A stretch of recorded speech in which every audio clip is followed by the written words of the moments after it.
Hey there guys, Big Koala here, and as you may have seen already, the Dead by Daylight 1.0.5 patch is out, and it's very exciting, and it's added a lot of new changes and balances to the game. I'll be going over the highlights of this patch, but if you want to see the full patch notes, it'll be down in the description below. So let's get right into it.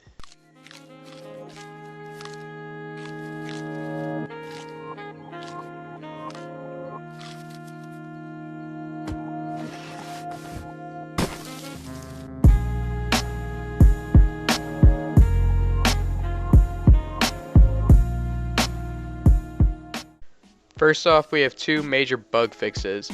One that fixed an issue which could cause survivors to lose pips when the killer leaves the game. And I've had personal experience with this where I'm playing the game and boom, killer leaves and I lose a pip, and it's the most frustrating experience. You just get mad and it's terrible, so I'm glad that they fixed that.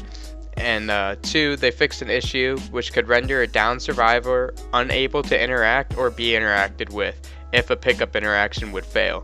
And I've also had experience with this, trying to pick up a down teammate, and if that wouldn't give me the option to pick him up or be the person who's down, and like, why can't the killer pick me up or anyone else pick me up? And that was also a really frustrating bug that would happen, so I'm glad that they fixed that. There's a lot of balances to the game that they fixed, but one that I'm really happy is that they added a penalty to the wiggle build-up when a killer puts a survivor down. So no more are you going to almost be able to wiggle out and then a killer's like, oh crap, I'm not going to make it to a hook, and drops you and just leaves you there. No, they're going to have to, I'm not sure what the penalty is right now because I have not jumped into the game yet, but I'm glad that there is a penalty for that, because that is another frustrating moment when you're a survivor and you're like about to wiggle out, and boom, he just drops you. But anyways, now what I'm really excited for is the killer perks. They did a lot of changes to the killer perks, and first we're going to start with the killer perks that they buffed. And this is actually a really good thing that they buffed these few killer perks, because these are killer perks that you don't see killers using all the time, and it's because they're bad, and which leads to the killers using the same perks all the time. So I'm glad that they're buffing these perks, and we're going to see a wide variety of perks now being used by the killers instead of the same perks every time. But the killer perks that were buffed were Bloodhound, and this has been changed to the fresh blood marks that the survivors leave can be seen for 2 seconds on tier 1, 3 seconds on tier 2, and 4 seconds on tier 3, longer than the normal 1, 2, 3 seconds. With this perk, they also buffed Sloppy Butcher, which increased the frequency of bleedings from tiers 1 and 2 and decreased the frequency of bleedings from tier 3, because I felt that it was underutilized when it was like a tier 1 and tier 2 perk. Next we have Brutal Strength, which increased the barricade destruction speed bonus to 20%, 30%, and then 40%.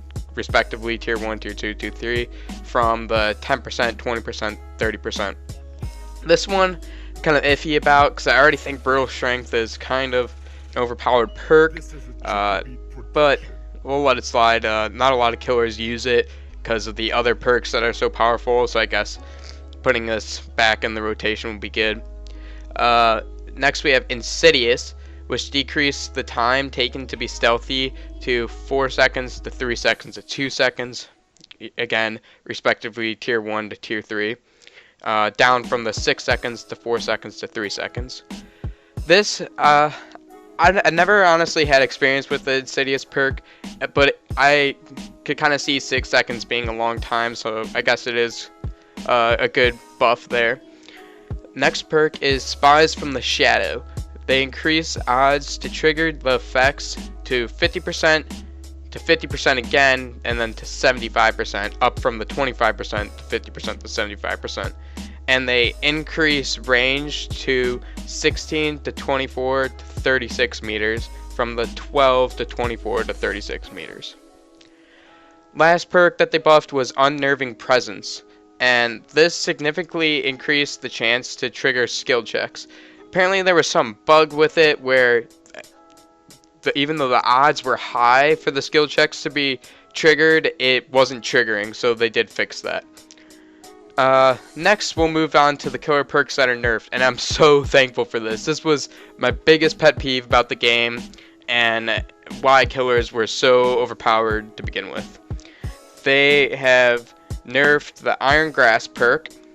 They kept the same, like, failed to wiggle out length, but they did reduce the effects of the wiggle, so you could kind of still fight back.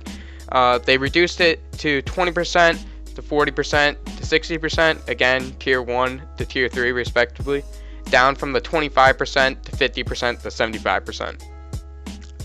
And this perk is the biggest buff that I'm so happy for, the No One Escapes Death perk. They added a time limit of 120 seconds to the one shot, one kill type deal, and they reduced movement speeds bonuses to 3% to 4% to 4%. And I'm so happy for this, because this was the biggest pet peeve I had about the game, because you'd be about to win and boom, killer has No One Escapes Death, everyone's down in an instant, and you lose the game. And it was really frustrating, especially once I got rid of infinite loops. It made killers so overpowered, so I'm so glad to see this in effect. And I do agree that the perk did not need to get rid of. We did not need to get rid of this perk, but I'm so glad to see a buff on, or a nerf on it. But anyways, the next and final perk that we had nerfed is Shadowborn, and they reduced the field of view bonus for all the tiers. Apparently, I never had experience with this perk, but apparently it was very overpowered, and a lot of killers were using it, so they felt they needed to nerf it a little bit. But anyways, I hope you guys have enjoyed this video, and like I said, the full patch notes will be in the description below, so go check those out if you're curious. But if you enjoyed it, leave a thumbs up and subscribe for more future content. Peace.